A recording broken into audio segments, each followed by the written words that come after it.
offering his grams to get a quick buck, and the podcast host paying the price to a young artist that blew up in a matter of months thanks to a deal with the unknown. Let's get into it. The Next Pod with JD. It's your boy Tavo. We're back at it again. It's your boy JD. All the people that enjoy the paranormal, this is gonna be a good episode once again. Yeah, I mean, bro, people be doing some weird stuff nowadays. Like, the other day I was scrolling through Instagram and I saw some guy. He hired some guy that dressed up as Peter Griffin, and like he was wearing like a onesie and like you could see his penis and shit. Wait, a guy hired another guy to for him to dress up as Peter Griffin. Oh no, Brian Griffin. Brian Griffin. The dog from Family Guy. He was paying him to do random activities and it went viral. He was just paying him to like drink beer off of a dog thing and all that stuff. It's so random, bro. He was doing it for content purposes or like pleasure or like what? I don't know, bro, but no, he was doing it for content. The guy hired the Brian Griffin dupe for content, but the Brian Griffin impersonator was actually serious. Yeah, well, I seen actually a couple of videos of people hiring Michael Jackson impersonators. Oh, like, yeah, like yeah, different yeah. impersonators, like Smurfs, fucking clowns. Like clowns is more normal, but when you talk about how many impersonators there is, like you think you just walk the LA fucking Hollywood Boulevard and you think they'd only be there, but they're anywhere, bro. Yeah, they're bro. on fucking Group Me or fucking these random ass fucking contractor ads, like where you contract people, you know. Yeah. That's fucking crazy, bro. Bro, have you seen that one Michael Jackson impersonator that acts like Michael Jackson left him in charge? But I think I've seen the video where like he swears he's the fucking Michael Yeah, Jackson, like he's bro. going like this, like while the guy's like dancing. Yeah. And then in the comments they're like, he swears Michael Jackson left him in charge. I'm dead. And then the actor from the Michael Jackson movie actually like meets him, and then they're like shaking hands, but you could tell like the actor from the Michael Jackson movie doesn't really fuck with him because he's like, they're from like a long distance, like shaking hands, like he doesn't want to get close. Yeah. Oh, bro, what Does that do that? No, it doesn't. What the heck? You guys saw that? You're dead ass, bro. I'm dead ass. I'm actually so dead ass about that, bro. Fuck, that shit just parked up, huh? Bro, you know what I realized though? That there's no limit to the extents people will go to make money, bro. I seen people sell feet pics. Like women are doing shit with their feet now. What the fuck? Yeah, they're making feet exclusive content. But the thing is, Dude. bro, there's a market for fucking anything, bro. If you think about it, if there's a market for everything, because the only reason they're doing it is because it makes money. It makes money. There's someone buying. I don't know why people want that, but there's people that want that. Anything can make money nowadays. You just gotta go out and get it, bro. When it comes to people selling things that are immorally wrong, what do you blame, the consumer or the buyer? Well, it goes hand in hand, because without porn watchers, there would be no porn actresses. You feel me? Yeah, exactly. Like, it's equally the same. It's equally the same, bro. So with that being said, I remember you were talking about how, to an extent, content leads you to sell your soul, right? I believe that once you start content, that's why I was scared to start this pod or whatever. Because like once you start content and you start making money and you have the presence of money, and then you start to adore money, love money, and then you have a downfall where this is the only thing you need to do. You know how to do, right? You pursue it, and you stop making money. You get used to that income. So let's look at Fuzi 2, for example. Like, what did he not do to get famous again? Like, he started doing crazy shit. Like, for real? You get used to that lifestyle and you do whatever in order to keep that lifestyle, because you are nothing without that money. But it doesn't always lead to that. But it was a dumb fear I had in my head. But like, as a man, if you're stepping into something, you should know your morals, who you are, your morals. Well, just don't sell them for nothing, because that makes you you. And Mexicans say the saying, el hombre hace el dinero no hace el hombre. Yeah, exactly, bro. Because that's the truth, bro. Honestly, now I just came to the realization exactly right in this moment that selling your soul doesn't necessarily mean that you made a deal with the devil all the time, but it just means that you sold your morals. You know what I'm saying? Because at the end of the day, your morals are what makes you yourself. And if you sell that, then you sold yourself. So that could be a a metaphor to what selling your soul is. And I see it now more than ever, bro, because a lot of these people talk about artists, they talk about famous people, and they always say like, oh, this guy sold his soul, this guy sold his soul for this guy sold his soul for that. But if you really do think about it, bro, they really are selling their souls, but not even just in a demonic way, but they are singing about things and rapping about things that aren't the right thing, you know, and they know deep down that it's not the correct thing.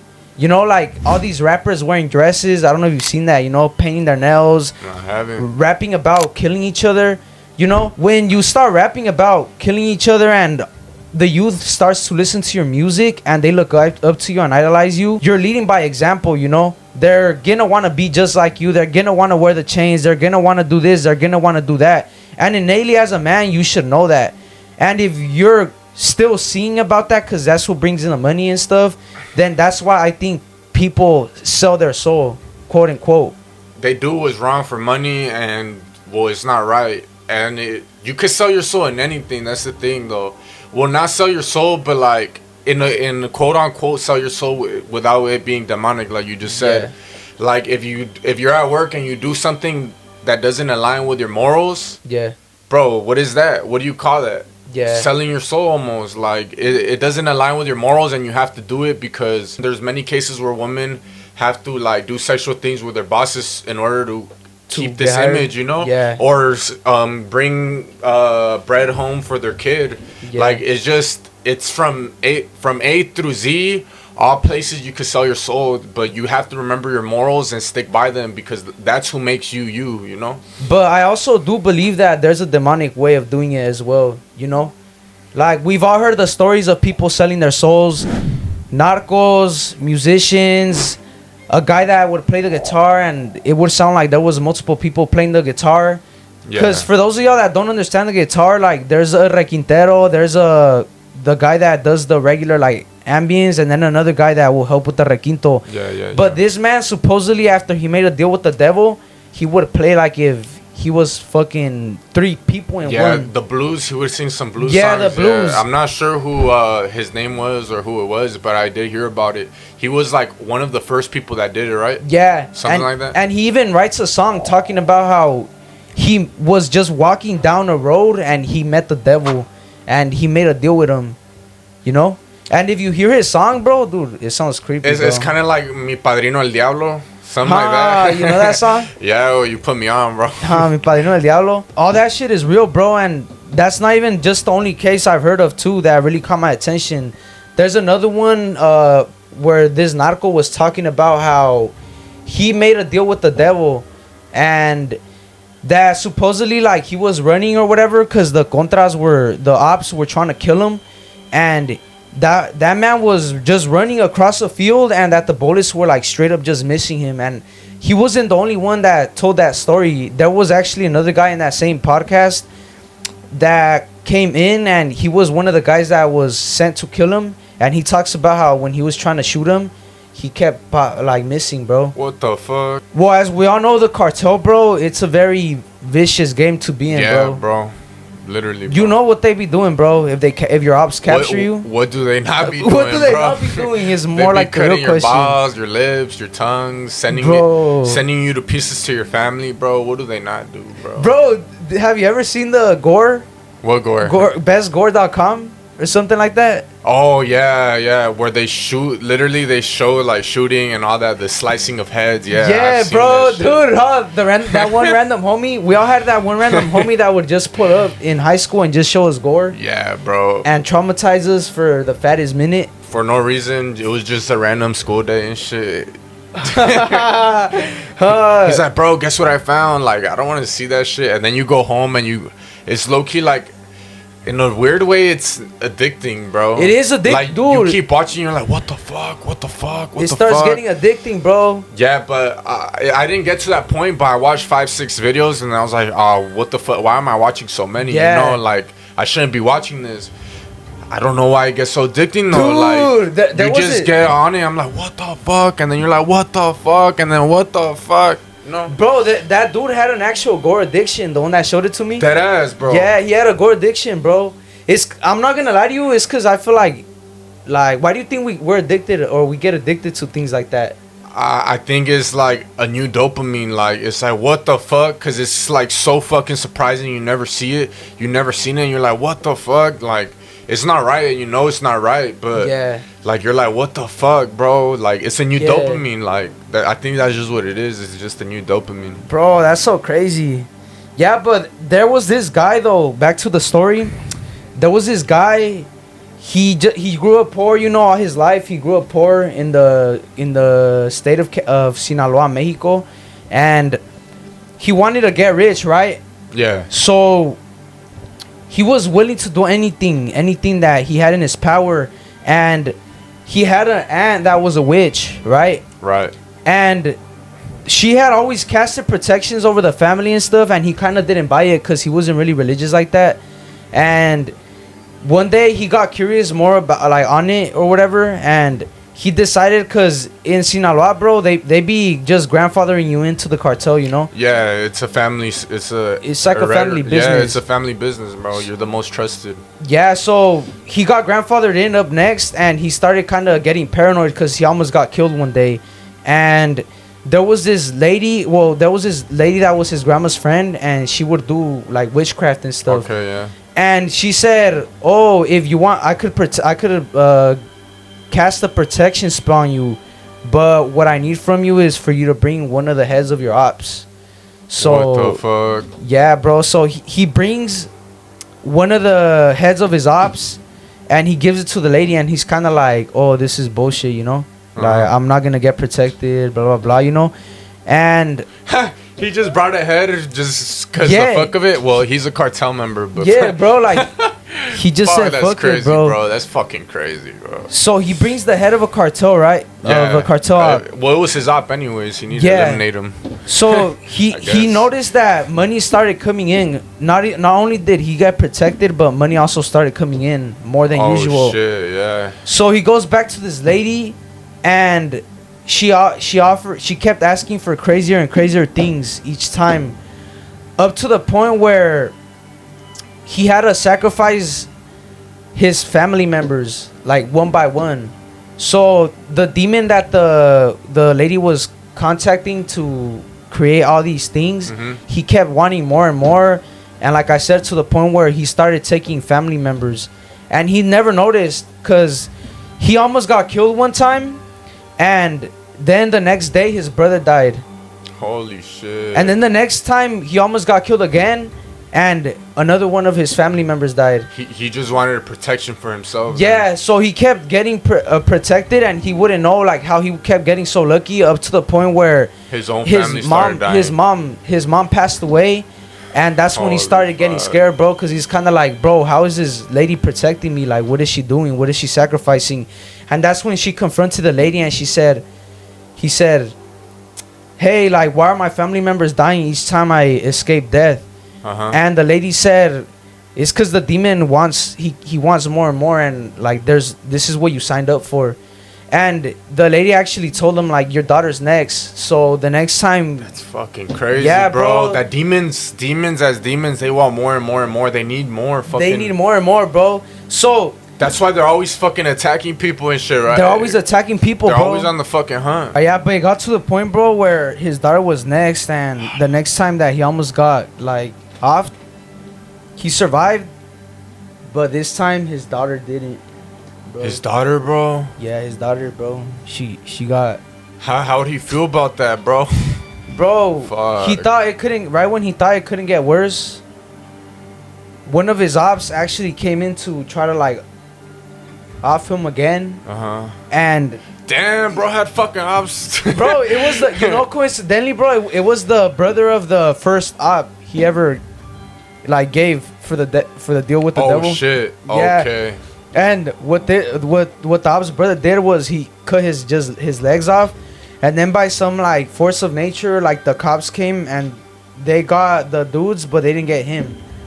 So now he not only did he survive the attack, but he was rich, survived the attack, and had no family left, bro. So what he did next, bro, is he just self-detonated, bro. He self-detonated. Wait, I think you forgot the part where he didn't have limbs. Yeah, he didn't have feet. He didn't have limbs? Yeah, they cut his legs off, bro. So he self-detonated because, Bruh. I mean, at that point, there was nothing to live for, you know? I mean, he lost his mom, his dad, his brother. His dad was probably dead, right? Yeah. And then he lost his mom, his brother, his sister, his limbs, bro. Yeah. With a fuckload of cash. Yeah. Imagine he should have just, like, waited for the Neuralink, huh? Like the Elon Musk Neuralink. Yeah. And some, like... For fucking legs and shit. Mechanical legs and shit. I guess, bro. Yeah. He should have waited for that update. Yeah, bro, but fuck. On the low skis. Hey, but this high key reminds me of another story, bro, that I actually wanted to share with y'all here on the podcast, bro. It's about this man. There was this podcast show, right? It was called La Mano Peluda. La Mano Peluda, yeah. Have you ever heard of that? Nah, I haven't, bro. That's kind of funny. Yeah, it's called La Mano Peluda, the podcast. But let me give you guys a setting, right? It's a podcast very popular in the 2010s, and it was a huge deal in Mexico. It was very known throughout Mexico, La Mano Peluda. So what this podcast was famously known for, bro, was they would call people up and they would just give their, like, testimonies of, like, any scary phenomenons. It was paranormal, you know? Right. So people would just go on there and fucking tell their fucking scary stories, bro. And there was this one peculiar case of this man named Josue Saenz. But who the fuck is that? Yeah, let's hear it. Let's hear it, bro. Let's hear it. It was some guy, bro. So to make the long story short, this man, he was very broke, and he had moved from Mexico to the U.S. specifically here to California, and he was struggling financially. So he had already been trying to get rich by any means necessary, bro. Man was doing anything, bro. From if it makes money, bro, you could think anything, of he was doing it, bro. Yeah. And eventually he started to, like, kind of, like, get his hands in the pacto, like, scary deal with the devil making cults and shit, you know? So this man, bro, I mean, I'm not going to tell y'all the story, bro. I'm just going to play it out so you guys could hear a bit of the audio. But this man fucking just called the podcast show and just told his story, bro. And it's crazy, bro. Look, watch. Let's hear it out. Let's hear it. I do not claim no negative energy. Huh? Mi hermana falleció, tuvo un accidente y falleció. Mi madre, como a los 15 días de que falleció mi hermana, recordó que le dijo: mamá, ya se fueron las sombras. Y me dijeron que ya me esperaba. Entonces mi mamá reaccionó y dijo: vámonos. A hechos sobrenaturales que no entiende. Hoy, el hombre del siglo XXI sigue buscando respuestas a situaciones que están fuera de la comprensión humana.